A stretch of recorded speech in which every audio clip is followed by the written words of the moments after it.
Joining us now to talk more about the overnight developments out of Iran is Bloomberg News Middle East reporter Dan Williams. Dan, always good to have you with us, and I return to that ballistic bluster. I can't resist using the term once again. The headline, of course, is President Trump says the ceasefire is over, but talks continue. And then we have him sending this missive last night. 1,000 missiles are locked and loaded and aimed at the Islamic Republic of Iran, with thousands of more immediately to follow should the Iranian government act on its threat, pronounced in many corners of the globe, to assassinate or attempt to assassinate the sitting president of the United States of America, in this case, me. A lot of clauses there, which made that very difficult for me to read on this Saturday. But Dan, you did a great job, buddy. Set the scene for us. These talks are continuing. The president says he's fine with that happening. His emissaries are in the Middle East with a mind toward talking with the Iranians.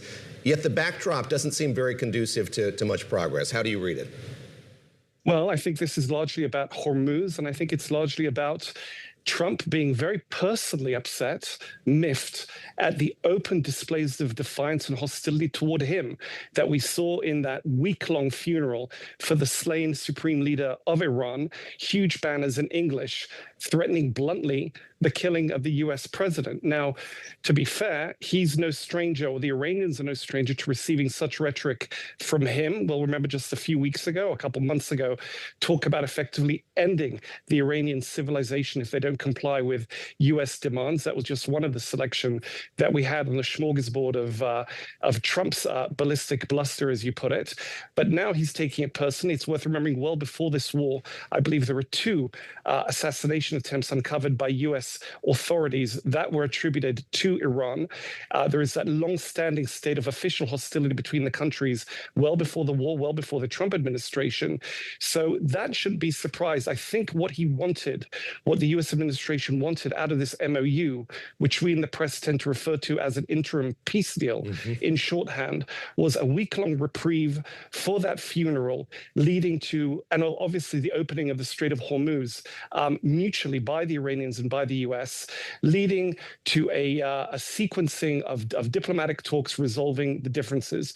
What you had instead was very full-throated, angry, vengeful rhetoric from Tehran, a very well-attended funeral, which I think drove home to Trump, to his administration, frankly, to anyone watching, that the Iranians remain defiant. This really isn't a peace deal, at least on U.S. terms. And indeed, in some terms, it could be said the Iranians came out triumphant from this war where they faced down the U.S., the world superpower, along with the greatest, the most powerful regional military power, that's Israel.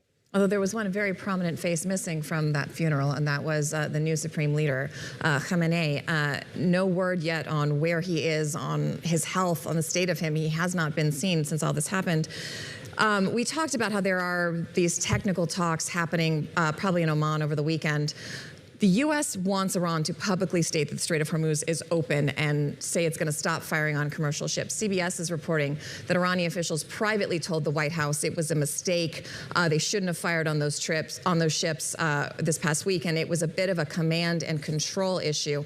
And that makes me wonder if who really is in charge in Tehran right now? At some point, is there a concern that that could start to fracture between more hardline groups and whatever leadership is left from the last regime? And where do you go from here? Is the strait open? Is the strait ever going to be open again? At this point, it seems like an existential question. I would agree, and I think that is the bare minimum the United States wants to get from this MOU. If the U.S. is to walk away from this crisis with Iran effectively in control of Hormuz, I think it'll be undeniable that Iran gained a major strategic achievement out of this war launched against it by the U.S. and Israel. So I think that was the main aim of the MOU, to sort out the Hormuz issue, to allow an eventual U.S. drawdown, albeit with pressure down the line to touch on other issues in Iran. For example, its nuclear program, its support for proxies. But really, Hormuz was most pressing. It affects world commerce, it affects U.S. allies in the Gulf, and it affects the prestige of the United States in the Middle East, given that very significant shift of ownership or control in that strategic waterway. Will it open? I can't answer. The question about authorship or leadership in Iran.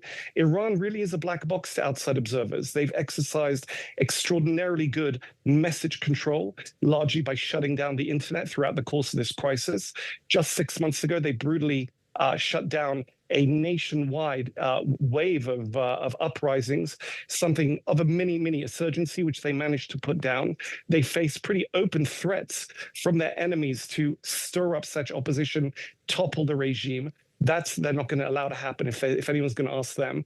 So what you have here is a leadership which did manage to sign this MOU just 4 weeks ago. There was no problem then in authorship for that MOU. So for us now to try to dismiss lethal fire being applied to ships as some sort of breakdown in communication, breakdown in command and control, where only 4 weeks ago there was enough command and control for them to sign an MOU that everyone hailed as a binding interim peace deal, I'm not sure that holds much water.